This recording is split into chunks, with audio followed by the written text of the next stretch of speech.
It is time to hop on the Hope train. We're heading to Alchemy Land.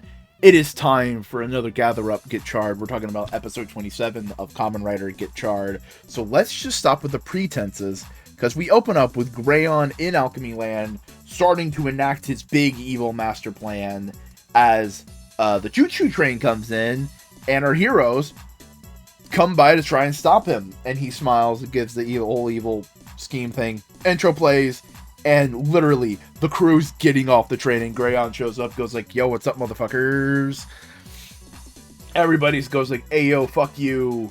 They transform, everybody transforms, they all start fighting, and it's a big old brawl. Everybody is squandered off into their own places. Hotaro is Iron Gotchard fighting Dread Type 2. Majade and Valvarad are fighting two superpowered Dread versions of Malgams, and even Ringe and Sabimaru are off dealing with the rest of the Abyssal Sisters. And like everybody has like a fun little moment. Everybody's fighting and like cementing their resolve of like, I'm gonna get you because of my parents. I'm gonna fight for alchemy. We're gonna fight because we're good senpais and we need to be there for our friends. And a lot of great moments. There's a lot of fun little bits and bobs. In this big old scuffle, Sabimaru and Ringe tapping into the vampire friend and using that to like beat mind control. That's fun. That's cute. I like that they got a cool moment to shine and be really neat here. And Grayon's like, all right, I'm done. Okay, you know what? We had our fun. I'm gonna power up now.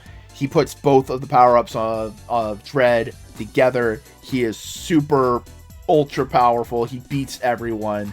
It's Unicorn. It's an Oni. No one's having a good time. The Abyssal Sisters get the upper hand on Ringe and Sabimaru. Sabimaru's tablet even gets knocked over out of his hands. And Grayon's just like, alright, fuck you. Beats down Hotaro, takes the driver, uses it as the key to the door of darkness. A creature that was sealed away 120 years ago. Specific number, 120. So that would mean it was in the year 1904. What happened in Japan in 1904? I didn't do any research. Shows what good of a theorist I am, doing no research. There's probably something that happened there. We'll find out. We'll figure it out. We'll do some Googling. Google's unreliable. Is there any search engine that's reliable right now? Fuck. We're living in bad times, everybody. But search up that what happened in 1904 in Japan or internationally. We'll see what happens. See what information we can get, because that's definitely way too soon for World War II. But 120 years ago, and the creature is being summoned once more to enact dark alchemy. Minato is having a pity party. Let's be honest here, buddy. We understand. You had a bad couple days. You can get you can get over it. And that's basically what Kyoka says. It's just like, hey, get over it? Minato's like, fuck, you're right, I should get over it. I'm being very glib. I'm being very, very overly hyperbolistic. He does have a reason to be sad about everything. But let's be honest, it's funny to just say, hey, get over it. You know what? I should get over it. So Minato gets over it. And resolves to fight on like the good teacher he should be. Everyone's freaking out because, oh shit, all the evil things are about to happen. And Grayon goes like, yep, now I get to live in my perfect world where everything is frozen and made out of gold. Because that's ultimately what he wants, is he wants true alchemic perfection.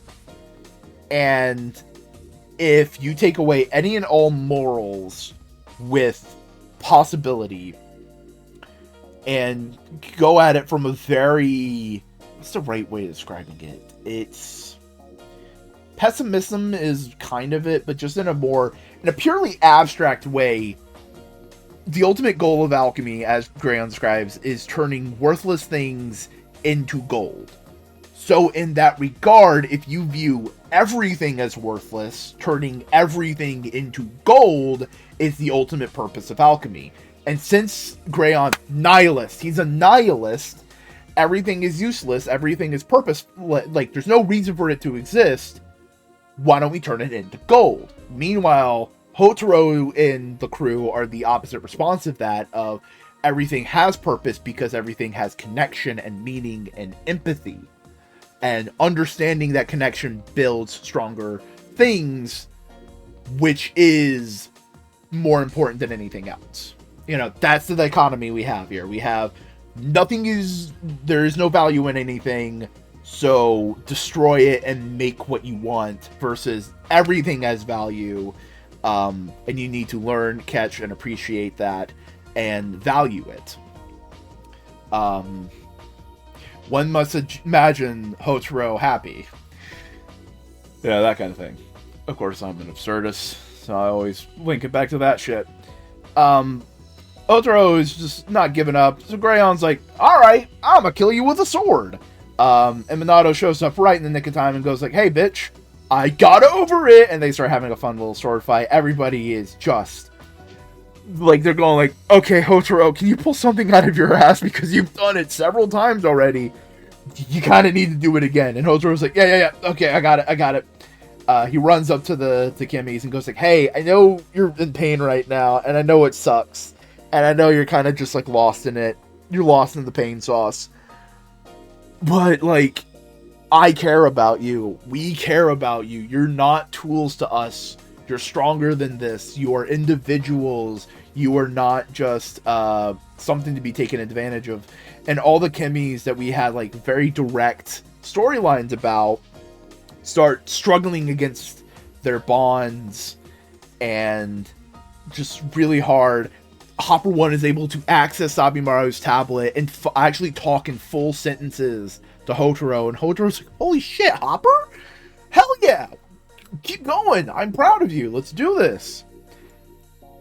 And legitimately, all Hopper initiates it and is able to break free, but other Kimmies are able to also break free, and Greyon's like, what the they're artificial life forms. They shouldn't be able to do this. I have no understanding.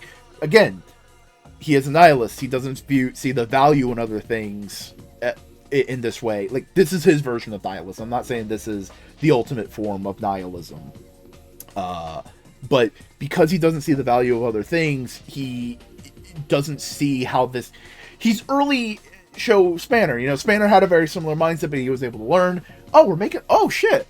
Yeah, no, Spanner was like an early foreshadowing of what the major arc is kind of talking about, of the fact that human connection and connection to other people is an inherently meaningful thing in what may be a meaningless world, so we must treasure that and cultivate it and encourage it with empathy, you know?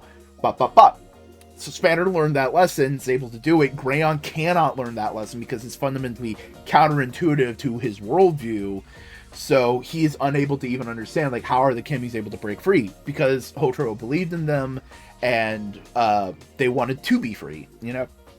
All this kind of stuff. Everybody's like, hell yeah, Hotaro, you did the thing. But Hopper is able to turn into a 10 with Cross Hopper, with the power of empathy and understanding. And using Crosshopper with Iron Gotchard, we get Gotchard Platinum, and he immediately stunts all over Greyon. It's just like, oh, hey, Greyon, you know how you were able to just beat everybody single-handedly? How does that feel? Just using the complete power and totality of understanding each other, Hotaro and all the Kimmies are able to work together to beat Greyon and stop his plans, free all the Kimmies. The door is about to close when a giant hand descends from the portal and picks up Greyon. He looks a little scared.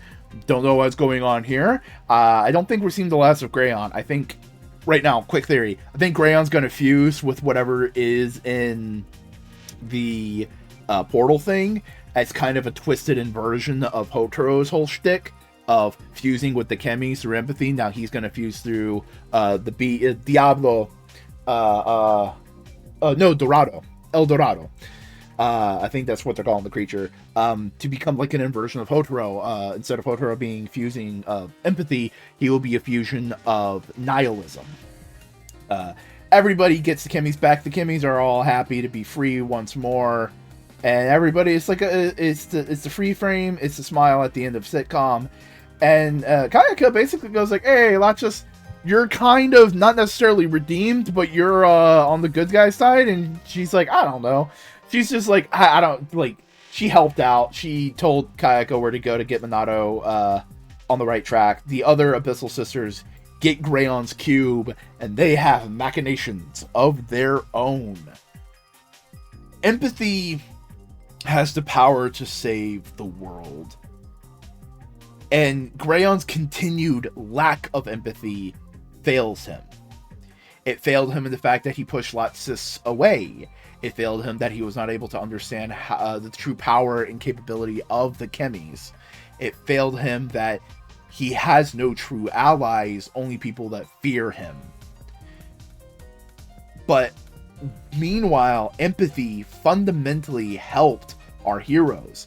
It helped Minato realize just how fucked he's been, and how it helped him get over his hang-ups, his past actions, his recent failures, and be able to understand of like, alright, how can I actually help my students?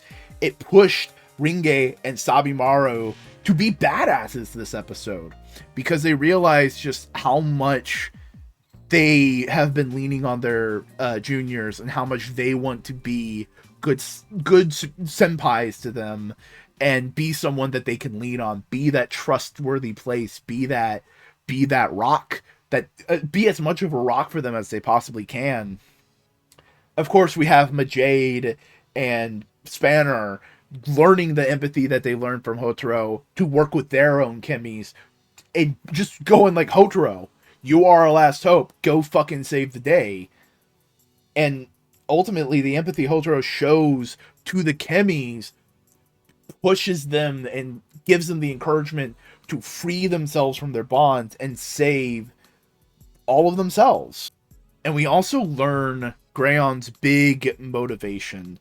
He wants the world to just be gold because he sees the world in and of itself as worthless, as meaningless as it is right now, and ultimately freezing it in its moment and making it worth something. He doesn't understand the power of connection, and that will be his ultimate downfall.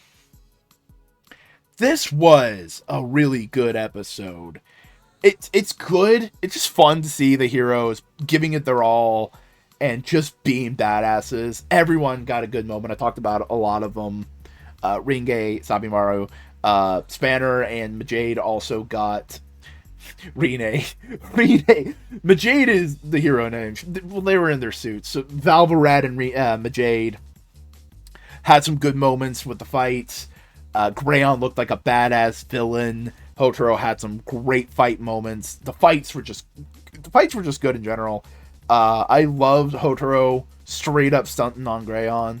Just, hey, I'm gonna use all these guys to fuck you over. It's a satisfying end to the arc. It feels like here's the thing. If you ended the story right now, it's like, you know what? It's not bad. It's solid. It builds up. It has a climax. It ends at a reasonable place. Like, it's not as big and flashy as it could have been. You know, like, there is reason to go, like, yeah, there should be more. But, like, it's satisfying. It's a good bookend to this arc. And it definitely feels like this is not the last we have seen of Grayon. But if this isn't the last you want to see of me, you can always like, comment, subscribe to my channel. Follow me on social media platforms, any and everywhere, all at once. And hey, if you like these kind of videos, I have been making a secondary series, a weekly review of Kamen Rider Agito. So, if you'd like, go check that out. As low as $1 a month, you can get that content and a monthly podcast and other such future endeavors. Who knows? There may be a scripted video essay coming up soon. In the meantime, we have some comments. First up from Mr. Dengekyo. Yeah, Atropos not getting like a miniature Dread suit is kind of a disappointment. I agree with that. It would have been hella cute to just see like a mini Dread. But I totally understand why they did it the way they did. It seems like it would be a production nightmare to just make a one-off suit for one episode. You know, it'd be fun, it'd be cute, I think everybody would have enjoyed it, but I can understand the budgetary and time constraints. It's understandable. Next up from just some random guy. Yeah, all the writers being kind of classical elements. Again, I'm not even 100% sure that it is like an inherent thing. Maybe I'm just reading into it. But like, it is so subtle that it was like a big revelatory moment for me. So who knows? But I am very confident in that idea. I'm very confident in that theory on what it could be and just how they all have to work together to make the final thing. Also, if I'm remembering right, in the idea of classical elements of like earth, wind, fire, that kind of stuff. Earth, wind, fire, water. Those are the main four. That fire is very much a purifying element, especially in alchemy. Fire is what removes corruption. Fire is the thing that destroys. So maybe dread isn't lead. Maybe dread is corruption in and of itself, you know? It's kind of there in the name, the dread.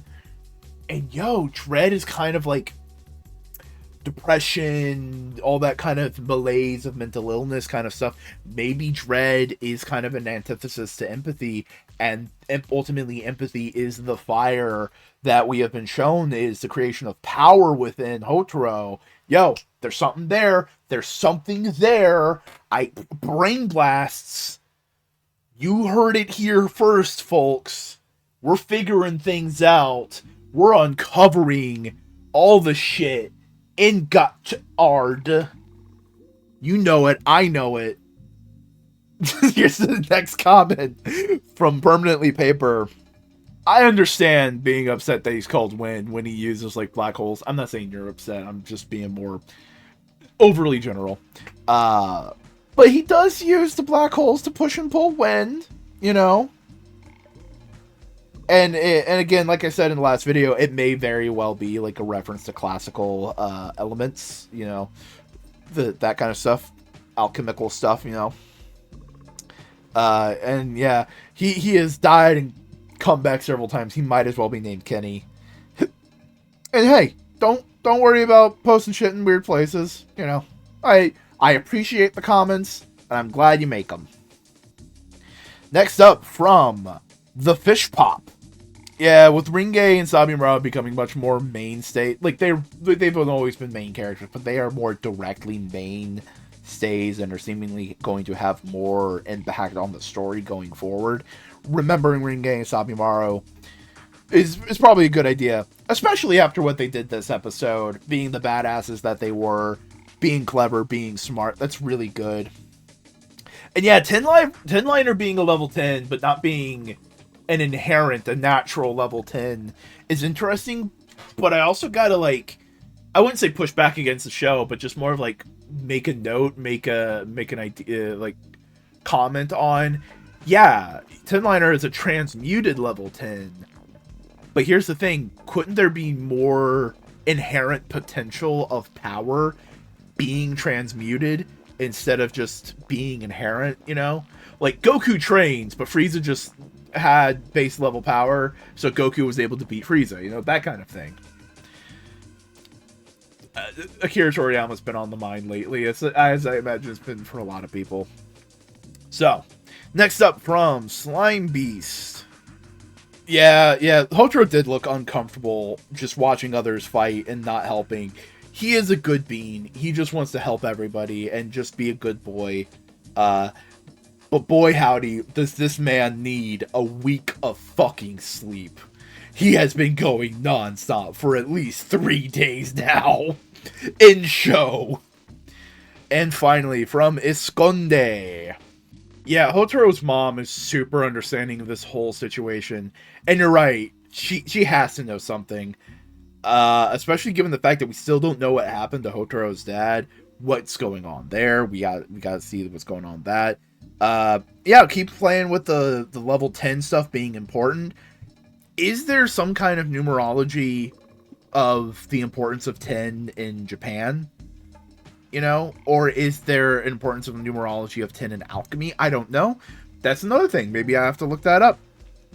Okay, things to look up now. The year 1904 in terms of Japanese and international history, and the numerology of 10 in Japanese culture and in alchemy.